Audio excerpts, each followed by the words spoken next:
Hi, welcome to your board style.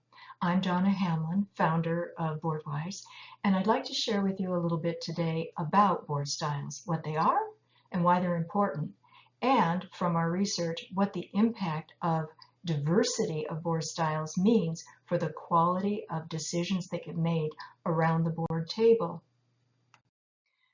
To look at this requires a deeper understanding of what's popularly discussed today as diversity.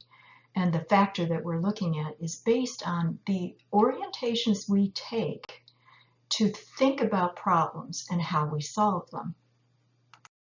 We can all agree that we don't come at problems the same way. And if I were to give as an example that you were in a family where there was two children at the age of 4, twins, and at Christmas time you give them a xylophone, and at Sunday 4 a.m. suddenly they're banging on your bedroom door, fighting over the xylophone. How are the many different ways that you could solve that problem? If I were in a group with all of you, I'm sure we get a list, but you could try and bribe them. You could take the toy away. You could ask them to take turns. There's lots of different approaches to how to solve this problem. That very idea is a breakthrough on the notion of diversity, which historically has been built around the cases made in research for gender, ethnicity, cultural differences in thought, and the impact it's had on improving decision making or the quality of debate and discussion that goes on, and certainly the uptick in innovation and creativity. Now, if we look at it from styles of thinking, that mix of skills and qualifications and thinking styles, we have found in the research, increases even more so the direct access to quality of thought and decisions. Let me share a few examples. The first one is Tom Petty, who is a famous artist who is a glassblower, and he does amazing art where he is able to blow form inside of form, as you can see here. And if you were to turn these pieces around to different sides, they have different patterns yet again. It's amazing work. Now, Corning Glass was developing some new products, or trying to anyway, and they were having trouble hitting a mark where they just ran out of gas on ideas. And someone had recommended taking a look at what Tom Petty's doing with his art. And the engineers in the R&D lab said, well, what he's doing is impossible. Well, of course it is, because he's doing it.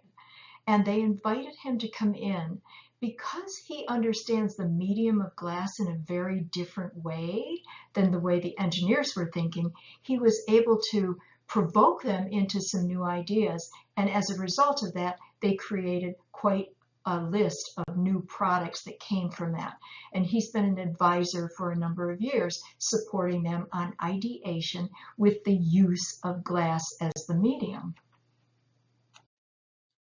Another example is the work that Sir Ken Robinson has been doing. He is in the UK and well known as an educative transformationalist. And the premise that he's trying to work from is that the educational methods that we're using today are limiting the styles of breakthrough thinking that we really need for innovation in the future. And he has a lot of examples and research for this, but one of my favorite stories of his was the example of unbridled thinking as part of the success factor. And there was a young art teacher who had students that were all drawing. She'd handed out resources and they were all drawing. And as she went around and visited each one of those, she saw a little girl who was sketching, and she asked the girl, "What are you drawing?" And the little girl said, "A picture of God." And the teacher said, "Well, honey, we don't know what God looks like." And the little girl kept drawing, unfettered by that comment, and said, "Well, you will in a minute." That is the kind of example of confidence in thinking that we do need as we go forward. To help us, though, neuroscience is doing its work, and we are looking at that to say, yes, we do think differently. There's arguments made in terms of the way our brains are shaped and modeled. There are differences in the way we have lanes versus men and women's brains. Looking at the strengths of women on multitasking is tied to the number of lanes they have that are bidirectional, whereas in brains where there are 4 lanes, people have a depth of concentration So different skills by different types. And there's new books coming out with the research from medical doctors looking at, once we've understood brain patterns, that you can actually, with some discipline, change those patterns if you want to. Now, I'm not saying that's easy, but it's interesting data that's coming to light. And for example, there's a new book that's coming out soon by Steven Feinberg, who was talking with me just last week. And he's a neurostrategist, and he's looking at how we could do pattern busting so that we are not caught up in our own avenue of thinking. Now, to take a look at this in a meaningful way for the moment, what we've discovered in our research is that there are styles of thinking that are based on our personalities. And the four bases for these that we've discovered are a bias for action, a bias around people, a bias around processes, and a bias around strategy. To flesh these out a little bit more, we've got some descriptions here. The first one is the bias towards action, and those are typically known as producers. Their focus is on getting results. Their speed is more swift. Their vision is short term, and they're sometimes nicknamed the Long Ranger. Their style is very work ethic oriented. They're workaholics. They love to manage crises because they organize well. They're the first people to come in at work. They stay late. They have no time, however, for things that aren't on point. They don't want to go to unnecessary meetings. They don't want to go to seminars. And their primary complaint is, if we had more time, we'd get more done. Now, contrast that to someone who's more process-oriented and is often called the administrator. They're more focused on the details of things, and they will slow down to make sure that it's reliable. So their vision is more narrow. They're nicknamed affectionately the bureaucrat, and they are extremely systems and process reliable. Their meetings are always reliable. They come in, they leave at the same time. Their desks are organized. They can be counted on for predictability. And their major complaint would be, if we only had enough rules and people complied with them, we'd get better results. Now compare that to someone who's more strategic, which is also often known as the entrepreneurial type thinker. Their focus is about change, and their speed is fast, and their vision is broad, it's very wide. And they're affectionately known as arsonists because they like to blow things up just for the fun of it to see if they could create something even greater. Now, they do have a tendency to not respect time, because if they're on a cool topic and they really enjoy what they're talking about, then the agenda should not matter. They also can overload subordinates if they're a manager of people, because they'll have too many ideas. They're the types of people who have 90 ideas before breakfast. And if they come into work and they say, hey, you know that idea I told you to run with yesterday? Forget it. I've got a better idea. You can't change my mind. I already changed it myself. Ha, ha, ha. So that power of great potency of possibilities is very optimistic, and it's invigorating for other people. Their major complaint would be, if we only had more good ideas, we'd get more done.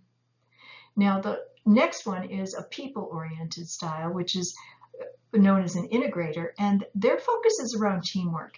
Their speed is a little bit more slow, it's more methodical, but their vision is wide, and they are an extremely good super follower to anybody who's the strategic thinker, in that if there's great ideas on the plate, they'll say, I know how to ground them. So their style is to get the right people involved. They check in all the time to make sure there's balance in what's going on. They're great project managers. They incubate them well, and then they deploy well. And they're just really good execution talent. Now, their major complaint would be, if we had better planning, our results would be better. Now, there is a fifth class of someone who's just the deadwood. And if any of you have worked in organizations, I'm sure you understand that. They keep low. They don't get involved. They check things. They get their paycheck. They go home. And the only thing I can say about those people is it's finally somebody without an issue, because they don't complain about anything. They just show up and they go home quietly. Now, I'm not arguing that anybody here listening would be in that fifth class. However, it is interesting to take a look at where you might be. Next, we take a look at that as it relates to governance styles, and here's what we're learning in the research around board behaviors, both functional and dysfunctional boards. These styles start to show up in the way the group dynamics play out. And those styles get renamed a little bit in terms of what we're looking at the board table. The unifiers are the people who are very sensitive around people. They are also very good holders of the norms and the ethics of the group. They look at things that are going on, and they have earned the respect of everyone around the room enough that if there's somebody who's monopolizing the conversation, they can say, Sam, we've heard a lot from you, but I'd like to hear from Sally now. And they get away with saying that. If something is out of line, they can call it and reel people back in. Now, the caution with a style like that is harmony matters a lot for a unifier. And if there is, imagine a contentious discussion going on in the board, if everyone suddenly decides and settles on a decision, but the unifier is sitting there scratching his or her head saying, I don't know, that one bothers me, it would be possible that the unifier would say, I think I'll just zip it because the harmony really matters here, and I don't want to blow that up. So we have to caution the unifier to say, no, you have the voice and the obligation to put what's bothering you on the table, even if it means rethinking the outcome to solve what's on your mind. Now, the advisor expert tends to be somebody who has deep domain expertise in an area, which allows the group to benefit from that without having to learn it alone or independently from the advisor expert, which is a great contribution. That said, the people who have earned that expertise are very respectful of other people who have learned their expertise, and so they can be reticent not to bring up their ideas outside their swim lane. And that's not particularly good either. So we have to encourage them to build out their strategic thinking in a way that adds more value in the discussion. Challengers are people who have extremely good gifts of articulating, we are here and we want to get to there. We're at A and I can't wait until we get to B, provided they have the diplomacy skills to be optimistic. The downside sometimes is that they say, we're here and why aren't we here, darn it? And gets a little bit more hypercritical. So there's a stylistic issue about this. They are also very good at articulating where to go, but they're not necessarily gifted at how to get there, which is why they partner extremely well with the change drivers, who are the entrepreneurial, creative types who have those 90 ideas. And if a challenger poses, we're at A and we want to get to B, the change driver says, okay, here's 19 ways we could do that. And those two in combination create futuristic thinking and some of the enterprise energy that goes with the possibilities in the future. Now, a statesperson is the very rarest of them in that they have an equal balance of the other four styles. They're very rare. In all of the thousands that we do, 1 in 800-ish show up as a statesperson. Their balance allows them to broker deals when the styles of thinking aren't respecting each other or grokking each other. And so while they're rare, they're very well kept by boards that understand the value of having one. When there isn't one, sometimes it's a challenge for the board to find who's going to be the adequate alternative. Sometimes it's the unifier because their style is diplomatic. Here's the distribution of styles for a bank in Europe with which we worked. You can see here that it's pretty well balanced on the challenger and the unifier side, but and a little bit on change driver, and certainly not advisor expert in enough volume to make any sense for the size of what they were trying to do. And 1 statesperson, which is okay, but when they were trying to recast what they were doing for the future, this gives them an opportunity to say, we need to bring in more balance into this. What you're looking for is the composition of this group too homogeneous? Is it overweighted in an area? Does it match to the future of what we actually need going forward? It gives you a way of looking at recruiting in a different stance than just experience and qualifications. In case you're wondering why we spent some time looking at this dynamic and why it matters, The research that we're studying looked at all the different aspects of what might contribute to high-performing boards. And things that you would guess might matter: the composition, the size, the capacity, the capability of the talent in the room, whether they show up when whether they've done their homework. None of those correlate. The one factor that does is the functionality of the social dynamics within the group. So if you have a group that is emotionally intelligent enough and understands what it's doing as a group with trust and respect and candor, you will find a higher performing board.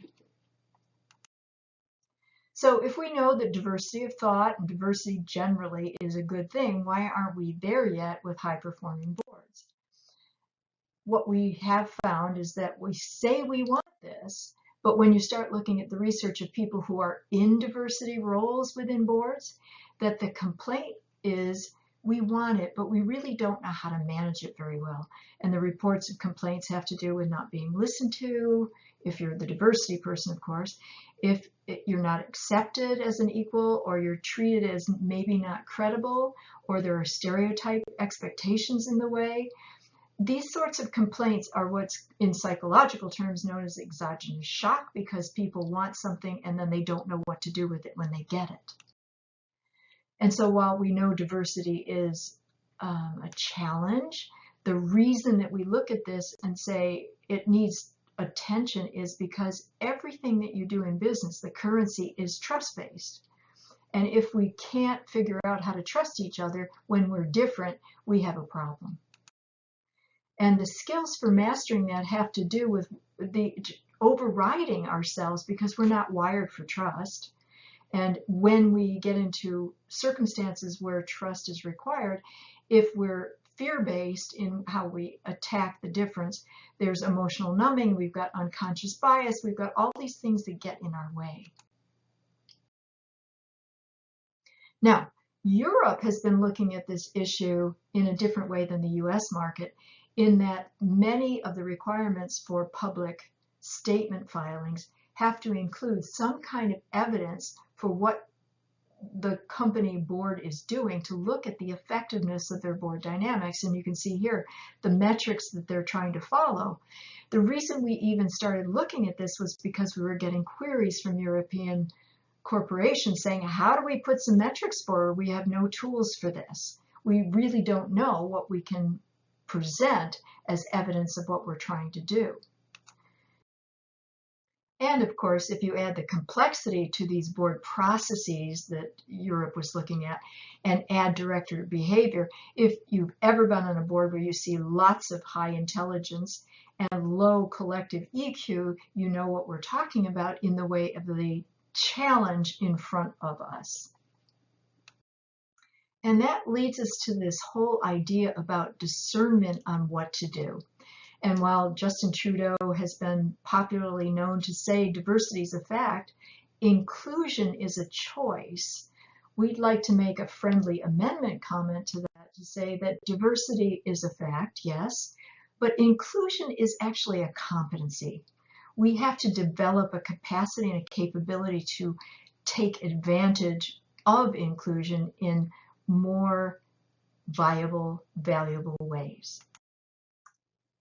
And the support for bothering with that is coming out in new publications. This is a book that came out just recently by Jorge Tittinger and his colleague Pedro Espinoza.